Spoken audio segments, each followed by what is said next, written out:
Nah, kembali lagi dok ke topik bahasan dok. Kemudian dok, tadi setelah dibahas perihal sejumlah penyakit atau hal buruk yang biasanya menimpa kepada anak kos. Ini kira-kira panduannya seperti apa sih dok untuk menjalani kehidupan kos yang baik dan benar? Oke, nomor satu, buang dulu kata ribet. Banyak orang mengatakan, aduh hidup di kos kalau mau ngurusin makanan ribet dok. Enggak, buat saya lebih ribet keramas mas.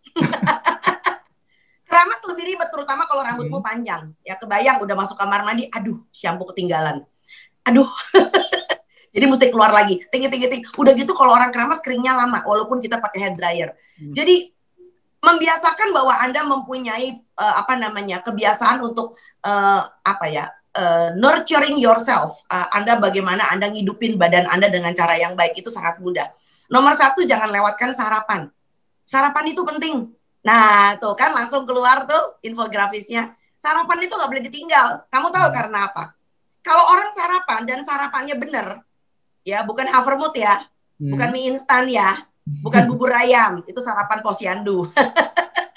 Jadi kalau sarapannya bener, sesuai dengan, saya udah ngomong berkali-kali isi piringku, ya. Jadi kalau ada pembagiannya tuh Anda punya piring, ya lalu kemudian setengahnya Anda isi sayur dan buah, setengahnya lagi Anda isi makanan pokok, karbohidrat dengan lauk, jangan lupa lauk, maka itu akan memberikan rasa kenyang yang mantap. Rasa kenyang yang mantap itu berefek bahwa Anda nggak perlu ngemil, bahkan sampai makan siang. Jujur ngomong, jauh lebih hemat. Udah hemat, sehat lagi. Nah, itu dia. Dan selain itu saja, tentu saja yang disebut dengan sarapan itu adalah sumber energi yang terutama sepanjang hari sebelum makan siang. Ya, bayangin kalau seandainya Anda memulai hari dengan perut kosong. Ya, prestasi Anda juga tidak akan baik. Nah, saya ngomong ini juga buat mahasiswa, buat para pekerja yang masih muda, yang ada di kos, ya. Jadi Anda nggak mungkin hidup dengan baik dengan menggunakan sisa gula darah otak yang dari tadi malam, gitu loh ya. Jadi Anda harus makan dengan jumlah yang cukup. Dan tentu saja itu akan menentukan bagaimana Anda itu you start the day. Kalau Anda mulai hari dengan perasaan positif, kenyang, lalu mantap, lalu Anda bisa fokus, Anda punya konsentrasi. Jadi sepanjang hari Anda itu akan jamin, akan produktif banget. Itu yang pertama. Dan yang kedua tentu saja kalau makanan Anda cukup serat, dalam arti dalam sarapan Anda ada cukup sayur dan buah, so itu akan nahan. Ya, nahan apa? Nahan supaya Anda nggak bakal lapar sampai dengan nanti kira-kira jam 12, jam 1. Gitu loh ya. Dan tentu saja orang yang tidak ngemil, kalau mau langsing gampang banget. Justru salah kalau cewek-cewek banyak yang mengatakan, aduh gue gak sarapan deh biar gue langsing. Anda salah. Salah banget. Sebab tebak apa yang terjadi begitu Anda gak sarapan, ya giliran Anda hampir pingsan, Anda bakal makan apa aja. Nah, makan apa aja itulah yang membuat akhirnya Anda malah jadi makin gemuk. Ya, apalagi kalau zaman sekarang sudah dimudahkan dengan membeli makan melalui aplikasi. Ya, lalu datang toto di depan pintu kantor, datang di depan pintu kos. Anda nggak bisa mengontrol itu isinya apa. Ya, jadi dan makan pagi itu tidak berarti Anda harus punya dapur komplit. Yang penting asal Anda itu punya perencanaan. Entah Anda mau masak sendiri atau Anda langganan sama warteg. Makanya di zaman pandemi ini saya itu udah sampai babak belur, tapi nggak ada yang dengerin ya, soalnya saya bukan orang penting sih ya. Kita tuh kalau mau menjalankan roda ekonomi masyarakat, kita mesti berdayakan warteg. Ya, jadi justru bantuan sosial itu dengan kita memberikan voucher pada orang yang tidak mampu supaya mereka bisa membeli makanan jadi di warteg. Lalu kita bina wartegnya, itu akan jauh lebih menguntungkan. Gitu loh ya. Dan di warteg itu makanannya nggak semuanya jelek loh. Ya, bahwa warteg itu lebih banyak menjual gorengan ya karena preferensi Anda doyannya gorengan. Ya, warteg kita menjadi rusak itu kan tergantung dari permintaan.